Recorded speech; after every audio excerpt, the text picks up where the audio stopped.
शुक्रिया। मैं अपनी बात शुरू करूं। बात शुरू करने से पहले बहुजन समाज में जन्मे सभी संतों, गुरुओं, महापुरुषों को नमन वंदन करता हूं। अपनी बात बाबू जगदेव प्रसाद कुशवाहा के ग्रहण से शुरू करूंगा। बाबू जगदेव प्रसाद कुशवाहा कहते थे कि 100 में 90 शोषित है, शोषितों ने ललकारा है। ये 100 में 90 कौन है, ये भी समझ लो। ये 100 में 90 देश का मजदूर, किसान है, पिछड़ा आदिवासी, मुसलमान है। ये देश का वो गरीब तबका है जो भारत के लिए लगातार निरंतर मेहनत मजदूरी करके देश को खड़ा करके रखता है, जो भारत की अर्थव्यवस्था जिनका किए हुए है। ये 100 में वो 90 लोग हैं। उन्होंने कहा था कि 100 में 90 शोषित है, शोषितों ने ललकारा है। भारत की जमीन में 90 भाग हमारा है, 90 भाग हमारा है। ये सत्ता परिवर्तन यात्रा उसी अपने 90 भाग की हिस्सेदारी को पाने के लिए की जा रही है। ये सत्ता परिवर्तन यात्रा सिर्फ यहाँ की राजगद्दी पर बैठकर राज करने के लिए नहीं है। यहाँ की राजगद्दियों पर बैठकर आपके बच्चे को अच्छे स्कूल में दाखिला कैसे कराया जाएगा, बिना पैसे के उसकी पढ़ाई की व्यवस्था कैसे होगी, बिना पैसे के डॉक्टर इंजीनियर कैसे बना जाएगा, ये सत्ता परिवर्तन यात्रा उसके लिए निकाली जा रही है। यह जो आज का दिन है, इस दिन भारत में एक बड़ा इतिहास लिखा गया। इस दिन भारत के अम्बेडकरवादी सांसदों ने, इस दिन भारत के बहुजनवादी सांसदों ने यहाँ पूंजीवाद को, पैसे वालों को ठोकर मारी, यहाँ बाहुबलियों को ठोकर मारी और यहाँ विचारवादियों के हाथ में सत्ता की ताकत दे देने का काम किया। आज से 2 साल पहले भीम आर्मी के चीफ भाई चंद्रशेखर आजाद के नाम में आपने एक शब्द और जोड़ देने का काम किया। वो शब्द है नगीना लोकसभा सांसद भाई चंद्रशेखर आजाद। उसके लिए पूरे भारत की भीम आर्मी आजाद समाज पार्टी का कार्यकर्ता आपके दिल की गहराइयों से, आपका हृदय की गहराइयों से आभार व्यक्त करता कि जो बेरोजगार आज सड़क पर लाठियां खा रहे हैं, आप उन बेरोजगारी की उम्मीद बनकर उभरे हो। जो किसान आज कृषि के ऋण से मुक्त नहीं हो पा रहे हैं, आपने भाई चंद्रशेखर आजाद ने छोटी सी ताकत लेकर उनको बात करने का मौका दे दिया। आज जो आंगनबाड़ी बहनें 3-4 हजार तक पूरे दिन काम करती है, वो आने वाले समय में परमानेंट कैसे होंगी, वो ताकत आप धीरे धीरे भाई चंद्रशेखर आजाद जी के हाथ में देने के लिए जा रहे हैं। आप नहीं समझ सकते आपने कितना बड़ा काम इस देश में किया कि अगर यह वाकई अम्बेडकरवादियों का राज स्थापित हुआ तो हर दूसरे दिन हम देखते हैं कि बेटियों के साथ रेप हो रहे हैं और उनके रेपिस्टों के पक्ष में सभाएं हो रही। ये हम हर दूसरे दिन देखते हैं कि गरीब मजदूर को सड़क पर पीटा जा रहा, केले की ठेले को सड़क से हटाया जा रहा, वो जो मोची जो नीचे बैठे जूते काट कर अपना परिवार चलाने का प्रयास कर रहा है, सरकार उसको ये कहकर हटा दे रही है कि तुम अवैध जगह बैठे हुए हो।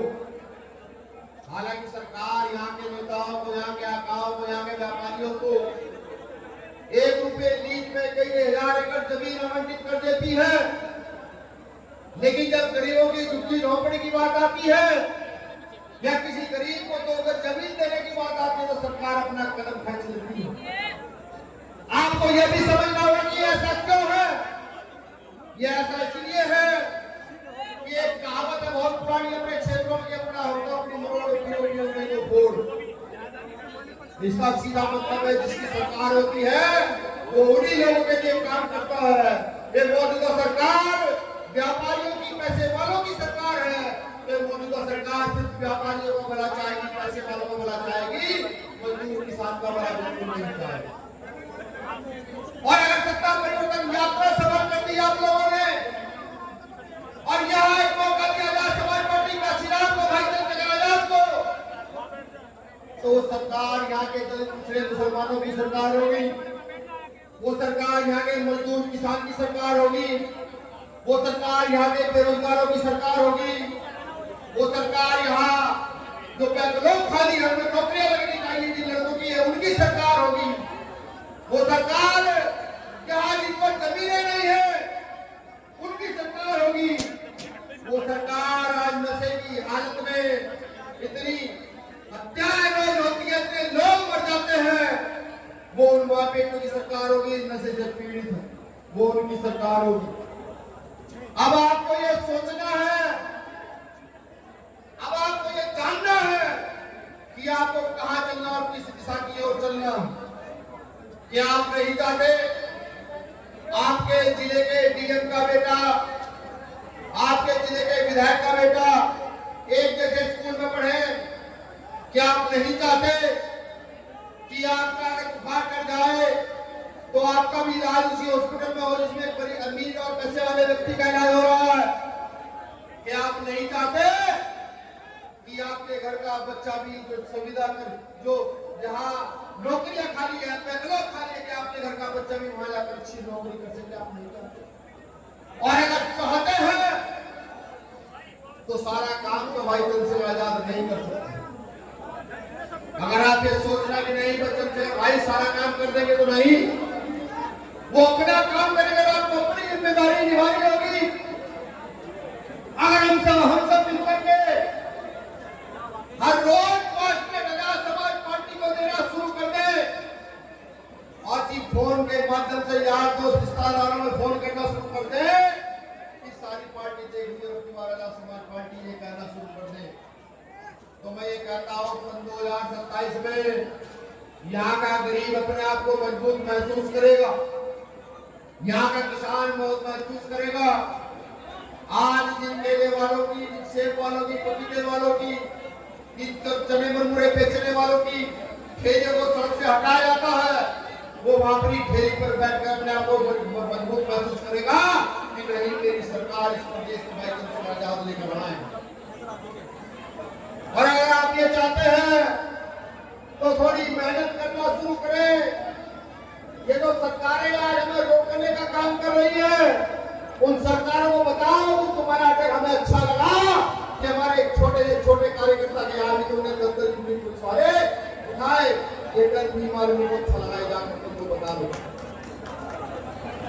ये डर होना चाहिए, ये डर होना चाहिए कि जब यहाँ की आका वाला हो जाए, जब यहाँ की लोकसभा विधानसभा न्याय न करे, तो लोकतंत्र के तहत लोगों को खड़े होकर सरकार सत्ता को चैलेंज कर देना चाहिए। यही काम भीम आर्मी के लोग बड़ी ताकत से कर रहे हैं, ये काम आजाद समाज पार्टी के लोग ताकत से कर रहे हैं। भीम आर्मी का डर होना चाहिए, किसी व्यक्ति के साथ गलत होगा तो डर होना चाहिए। किसी गरीब मजदूर का पसीना बहेगा, उससे पहले ऐसी मजदूरी नहीं मिलेगी, तो मजदूरी ना देने वाले के मन में डर पैदा होना चाहिए कि नीले गमछे के लोग आएंगे और आकर के तुमसे हिसाब मांगेंगे कि तुमने गलत किया है, इसकी सजा आपको भुगतनी चाहिए, डर होना चाहिए। और मैं शुक्रिया अदा करता हूँ आवाम का, जिसने इस घर को बनाने का काम किया।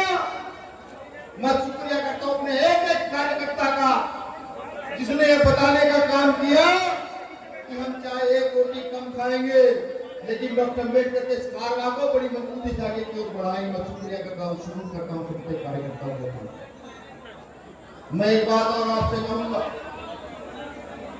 कि ये आंदोलन पीढ़ी दर पीढ़ी चला रहा, ये बात